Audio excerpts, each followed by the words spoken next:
to this new series of Unfiltered Talks with Young Adults. I am the host for this specific series, and my name is Tikva Gilman.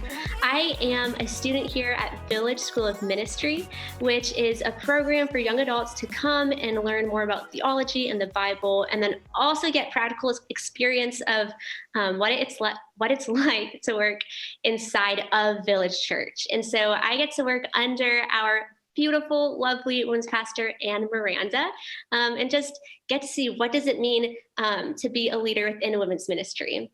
So enough about me. I am here with Cece. She is one of our young adults in Village, and we're just going to get to hear a bit about her story, her passions, and I think that we're all going to be really inspired by who the Lord has made her to be. Thank you so much. Welcome. Thank you. It's so fun to be on this new series. Yeah, this is so fun.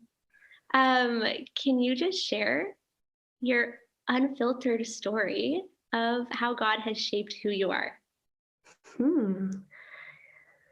Yeah, I feel like everyone's testimony and story is so unique to how they grew up, what they've experienced, what they've been exposed to, where they've gone, where they've lived. I think it's so incredible to hear people's stories and to just continue to share stories in little ways. And yeah, you and me were chatting before just about how God has worked in our lives, and something we both kind of resonated on that would be maybe awesome for women to hear, or young adults specifically, was just the importance of God shaping you and shaping your heart to have a different perspective on life. And for me, it's a mix of choosing joy, for example, and then a mix of choosing to walk alongside God in whatever it is I'm in terms of work, career, relationships, friendships, just small things like running groceries and interacting with people, and what does that look like to do that with a different lens. And I also got to do Village School of Ministry, which is so fun that we're chatting today. Yeah, shout out to Victor and the whole team. In that we had a morning diva one day, and one of our classmates mentioned that for him, he treats just prayer in such a casual, intimate, and constant way, where Jesus is like at the forefront of his mind when he's talking, and as he's walking, when he's alone, when he's on a run, like playing a sport, and he's just constantly like talking to your best friend on and on, just like regular day-to-day life. And I found that really resonated with me, because I'm someone who loves to be on the go.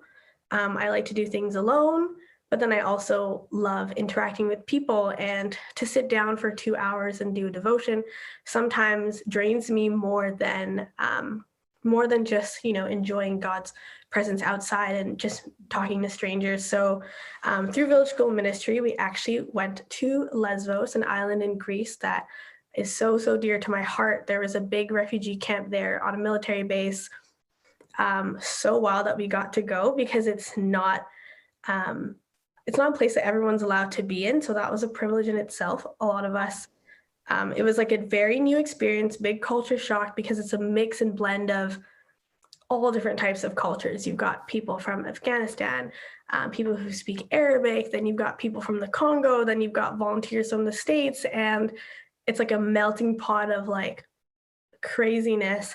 And then everyone's just kind of in limbo of what they're going to do with their lives next. And most of them had crossed really dangerous seas and had nothing with them, had lost family along the way and before. And that opened my eyes so much and changed how I live now. Like I went back a couple of times, and each time was a different experience. Each time was heartbreaking, but also terrifying, but also incredible, because being in a refugee camp with people, I don't know how I would do it without just trusting that God had a plan for me and my safety and the relationships that would be made, even if there was a language barrier. So like, imagine you're just there and you're supposed to be helping them, and you don't have all the answers. You can't really share your faith to just be like, it'll be okay, trust in God. And there's culture differences, between men and women and what that looks like. And there's also a lot of injustice that's going on, and a lot of really sad things happening around that we were quickly exposed to and what it looks like in different cultures, and in the place that like a woman holds as like a mother or a daughter, and really, really young mothers, and seeing them be like, oh, wow, you don't have a baby? And you're like, ah, no, but No, baby. yeah. So it was such a sweet experience to be exposed to so many cultures at once, and also even like Greek culture too, who are also working there in this melting pot. But on our first day, we were told, like, you can't, it's kind of illegal to share the gospel there. You can't give out tracts. You can't start stopping and praying for people. And that's when I was like, wow, what I learned in my devotion to just constantly be in communication and prayer and listen to the Holy Spirit is coming into play right now. This is it. Like, I have to dig sewage and like think about just think about how amazing of an opportunity this is. I have to break up fights in different languages and just use body language to talk and be like, please understand that I'm coming in a place of like, I'm trying to empathize and sympathize, even though I'll never be able to understand what you feel. So God shaped my heart to see people like they're all Jesus. And it started there because they mentioned it in a devotion also at the beginning. I think morning devotions are just like what hit me because I've had like fresh coffee and I'm like, okay, I'm I'm catching what you're saying. But yeah, they told us when you see someone, either someone in your town that's homeless, someone in a business suit, someone who is a refugee, someone that you're meeting in a church lobby or a coworker, see Jesus in them. And maybe they don't know him, maybe they don't understand what that curiosity is that you're bringing into knowing about their lives, because it is very strange to be not private, I find. And I love asking people about themselves. Like, I've become friends with like the Fresh Street barista because you just, by going often, you ask, and it's rare to them to just have someone inquire about how they're doing, how their day was, comment. So yeah, God shaped my heart to be open to seeing people the way that Jesus made them to be. And that's someone with a story, someone with impact and influence. And that's kind of how I see everyone now. And that's how I'm trying to see my life more and more every day, to be like, if I want to live a life that, is impactful, how can I do that in little ways? And maybe you have a social presence online and you're doing that, but maybe you're quiet on that and you are just really, really busy and you work a corporate job, and I work in, business marketing. It's not a ministry field. It's not the missionary life that I was previously exposed to doing for so many years, but I love it. I get to story tell different brands, social media and their strategies, and look into the numbers and analytics of who's listening to them and how can you really tap into that community and make content that they want to listen to. So it's a privilege I think that I have, and it's a privilege that you have to be working like in ministry, but that's not all young adults. So I think my encouragement to like women, to women,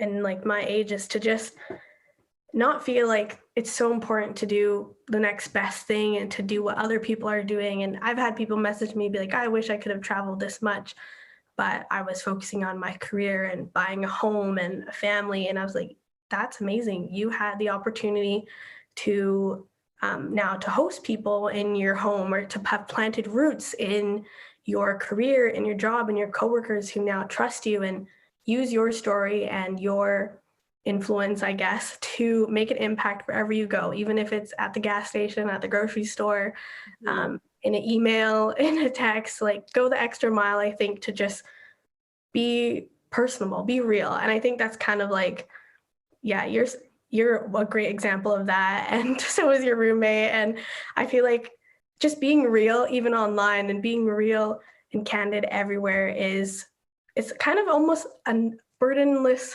what's the word? It helps you be a little more free with the way you live. You don't have to pretend to be anything else. Yeah. All these different places. This is just what I look like all the time. It's just. Can I just comment? You said be real. And I think that, like, if we look at our culture right now, or even like social media, it is not real. Like, people struggle to be real. Can you talk a little bit on like, how do you do that? Like, what does it actually mean to be real? What does that look like?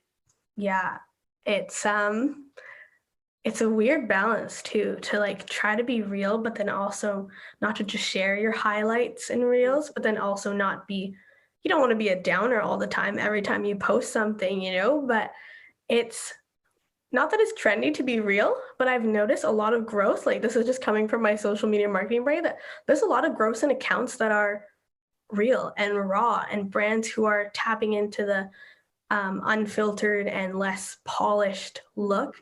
And I think that helps if you want to be, someone who's involved in ministry or someone who just cares about sharing the light that of what Jesus has done in your life. You need to be authentic and you need to be real because that's how people relate to you. If we show up trying to be picture perfect, the other person on the other side is just going to either scroll through or not feel like you're approachable to chat with. And I see that a lot in like our age and then parents as well and mothers. Like as soon as a mom is real and open, I feel like that brings a conversation for other people who are struggling in the same thing or people who are just curious about what that looks like. And I have a big community of non-Christian friends just because I went to a school that wasn't Christian for most of my life. And those people are still around. Like they'll follow, you'll run into them. They're part of your life and your story. And I think just being authentic with, you don't have to check your caption 20 times or like take 2 hours to edit your photo. Because once it's up there, it doesn't matter. Go ahead and take it down if you don't like it. But someone will call you out if you spell things wrong. I sent emails and like 2 minutes later, I have a friend who'll be like, you spelled this wrong. It's kind of funny though, so it's okay. I'm like, well, that's who I am. That's so good. Yeah. Thank you so much for sharing. You're welcome. Yeah, I don't have anything to add. I'm like, you said it, you nailed it. Yeah, so thank you so much. Oh, you're welcome. It was kind of fun.